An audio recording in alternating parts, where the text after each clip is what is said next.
Hey guys, and welcome back to Z3 Cubing. I just won a cubing competition, and I don't just mean getting first place in a round of Scube or something. No, I outright won the entire thing. Now I was just as surprised as anyone, so to explain how this happened, I'm going to walk you through each event of the competition and tell you how I did. The competition was called PBQ Colorado 2022. Now PBQ stands for Please Be Quiet, which is a style of competition where they only hold FMC and the blind events where you always have to be really quiet. There was no 3x3 blindfolded because they had it at another recent Colorado competition, so I was signed up for fewest moves, multi-blind, and 4x4 blindfolded.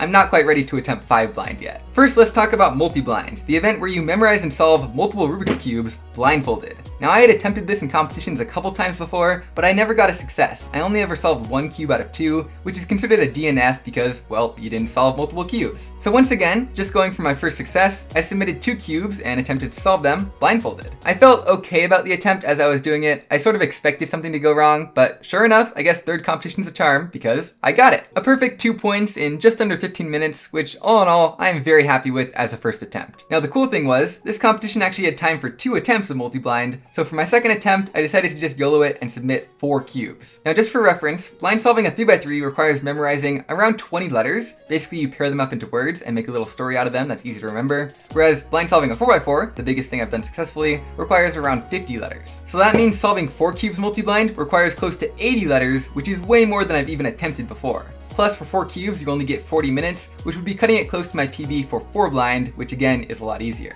I spent close to 30 minutes memorizing. It was actually a little bit harder than I anticipated. Just staying focused for that long is difficult. It was near the end of the day, so I was getting tired, but I gave it my best effort, and in the end, the memorization was nearly perfect. Keyword nearly. The first cube I solved was a perfect success. The second one was very close, but it was actually off by 3 pieces. The third one was another success, whereas the last one was quite the disaster in the end. So all in all, I got 2 out of 4 cubes, which is pretty much the worst result you can possibly get other than a DNF, because it's considered 0 points, 2 cubes solved and 2 cubes unsolved, but hey, at least it's another success. Next up was an event that I was even more excited for, 4x4 blindfolded. I had only attempted this once in competition beforehand, and it was a total failure, but I have gotten a success at home. To practice the day beforehand, I rememorized all the algorithms using JPerm's really good tutorial, and then I did a few fake solves where I just write down all the memorization and make sure that I can execute it without looking at the cube. In my first attempt, I wasn't all that confident. I made some mistakes during memorization that took a while to fix, and then as soon as I started execution, I messed up one of the very first algorithms. Still, I managed to realize it, undo a bunch of stuff, and fix the mistake, and in the end, it was actually astonishingly close. You guys won't get to see that though, because this GoPro is a piece of garbage and decided not to film it.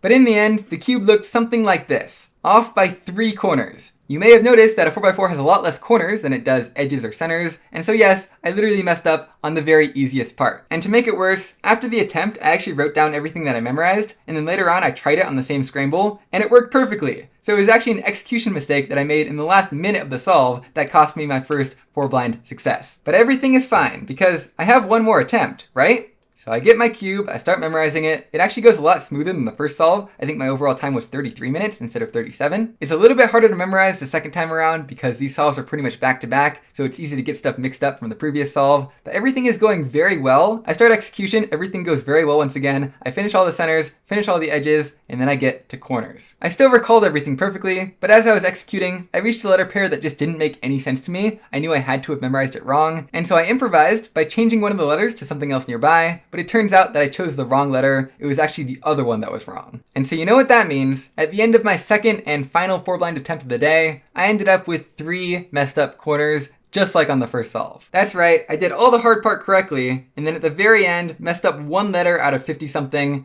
and I did that twice in a row. Needless to say, I cannot wait until my next competition with 4 blind. Anyway, that's 2 out of 3 events down, and I have done mediocre at best. How in the world did I win this competition? Well, it all comes down to FMC, or Fewest Moves Challenge, a very unique event in the WCA where they hand you a scramble and a piece of paper, and you have 1 hour to come up with the most efficient possible solution to that scramble. It's usually done as a mean of 3, so you have 3 separate attempts with 3 different scrambles spread out throughout the day, and whoever has the fewest average number of moves across their 3 solutions is the winner. I'd done FMC at a handful of competitions before, but I wasn't all that great at it. I had a really lucky PR single of 29, but my PR mean of 42 wasn't wasn't all that great. So just like in 4 Blind, the afternoon before, I rewatched all of JPerm's videos on advanced FMC techniques. I would highly recommend them, by the way. And then I did 3 practice solves to re-solidify those concepts. I got a mean of 36, which was a PB, and so I figured I'd have a good chance of at least getting a PR mean at this competition. But I mean, there are lots of other smart people at this competition getting 5 blind successes and attempting 10 cube multi-blinds. Surely I'm going to be like middle of the pack, maybe a podium if I'm lucky.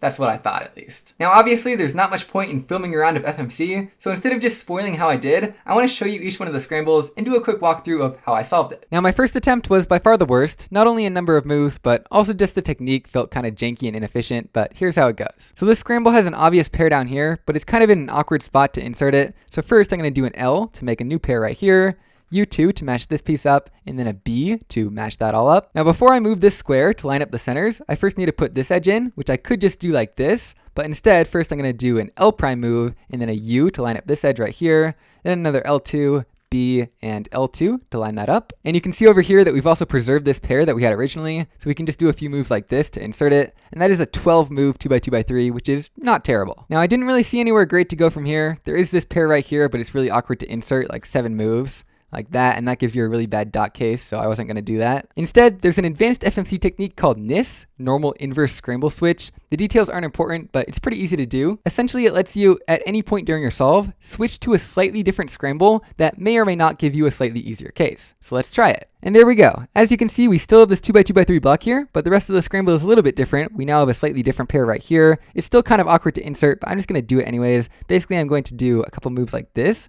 to match up that edge, and then pair it up just like that. Now here's where I stared at the cube in confusion for quite a while. I couldn't find a good way to insert this F2L pair that gave a good last layer. I couldn't even get the edges to get lined up right. Eventually I noticed that if you do a couple more moves like this, that'll actually solve this corner as well as these 3 edges, which leaves you with a bit of a mess, 4 corners and 2 edges left. Now you can solve this kind of efficiently with another advanced technique called insertions. I'm not going to explain that until the next solve when it'll make a lot more sense. But the thing is, I'm not really that good at it, especially when edges get involved. And so even though it only took 20 moves to get to this state, it took another 19 for me to solve these last few pieces, and so that gave me a 39, which is so-so. Now this next scramble is really nice. It would make for a really easy white cross if you were speed solving, and that's basically the first thing that I tried. It worked out super well, and so I just went with it. So first I inserted this edge, aligned the cross, and then inserted this edge, and now there's a really efficient X cross with this block right here. You can just line it up like this, and then before doing this last move to realign the cross, I just did a double move right here, and that matches up another F2L pair, which is also really easy to insert just like that. So that's just 11 moves, and we're halfway done with F2L, which I think is pretty good. I tried inserting these last 2 pairs in a few different ways and nothing really worked out, so now I switched to the inverse scramble. And just like that, we still have half of F2L, but now we have a much easier case that we can insert in just 4 moves,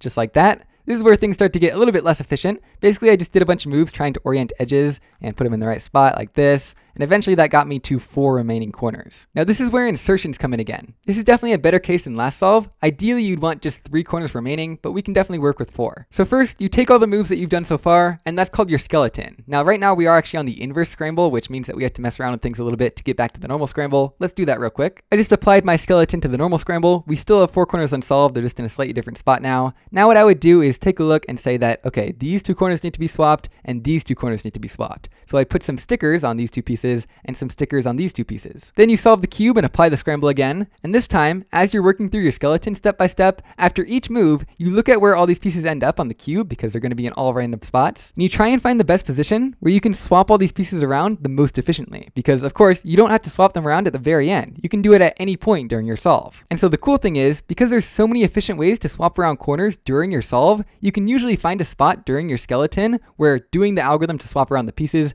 cancels out 1 or 2 or 3 or 4 moves. And so instead of taking something like 16 moves to swap around these 4 corners at the very end, I was able to interweave all those swappings in the middle of my solution, and it only took 10 moves. Now with 4 corners, you basically have to do it in 2 steps. Basically you swap any 3 of them first, that'll solve one of them, and then you swap the remaining 3 to solve them. So with that first swap, which again happened somewhere in the middle of the solve, I managed to cancel 4 moves, which was incredibly satisfying, and with the second swap, I managed to cancel another 2. My skeleton was 23 moves, so adding on 10 to that gives a solution of 33. And finally, the last scramble doesn't look too great right off the bat, but I think it ended up being my luckiest solve. I struggled for a long time figuring out how to start it, but eventually I found this. You can do a couple moves like that to make this block. you can line up this right here, and then do a couple more moves to make a block like that. Now after that pretty magic looking 5-move block, I pretty much resorted to, let's throw in another cross edge and do this F2L case. Do. Then I'm like, oh hey, that's convenient. Another free cross edge and another free F2L pair. Let's just insert that there and, oh look, another F2L pair. Then I'm going to insert this one and I'm like, wait a minute, that seems like an awfully familiar OLL. Oh yeah, I can just cancel a few of those moves there.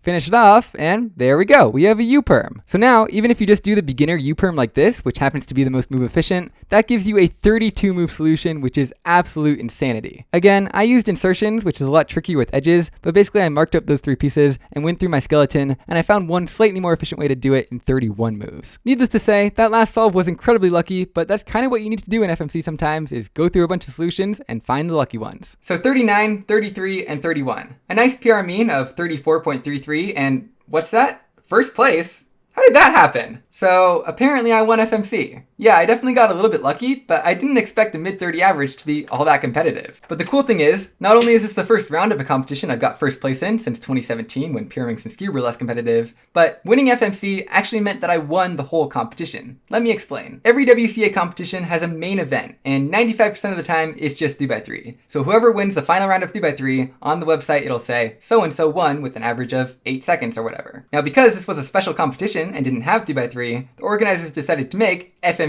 the main event, which technically makes me the winner of the entire competition. First place and the winner of Please Be Quiet Colorado 2022 with a mean of 34.33 moves is Alex Walker.